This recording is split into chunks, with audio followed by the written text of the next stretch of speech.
ગોપાલ ઇટાલિયાને કેવી રીતે જોવો છો? જે સુરતથી ચૂંટણી લડવા આવ્યા છે, એ જીતવા આવ્યા છે કે કોંગ્રેસને નડવા આવ્યા છે?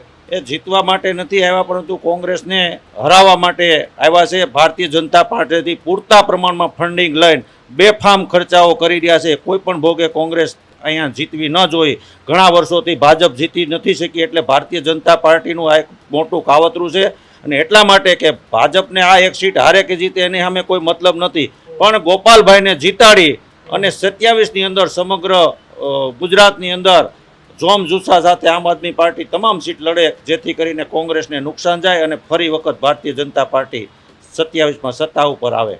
તો તમે અત્યારે લોકોને શું વાત સમજાવો છો?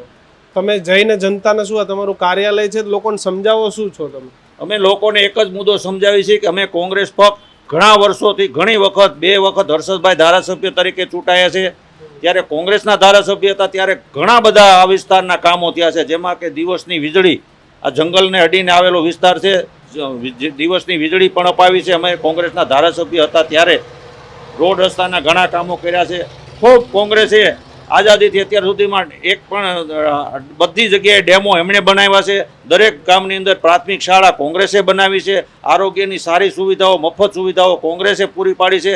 ભારતીય જનતા પાર્ટીએ તો આ બધું કર્યું જ નથી, અને આમ આદમી પાર્ટી તો માત્ર ભાજપની બી ટીમ તરીકે જ કામ કરી છે. એણે કોઈ વિકાસનો કામ કર્યો નથી. ગયા વખતે સમગ્ર ગુજરાતમાં કોંગ્રેસને પતાવવામાં લડી હતી, ત્યારે સમગ્ર ગુજરાતની સાણી જનતાએ ફક્ત 5 સીટ આપી અને એને એમની ઓકાત બતાવી દીધી છે. ગોપાલભાઈ અહીંથી જીતશે ખરા?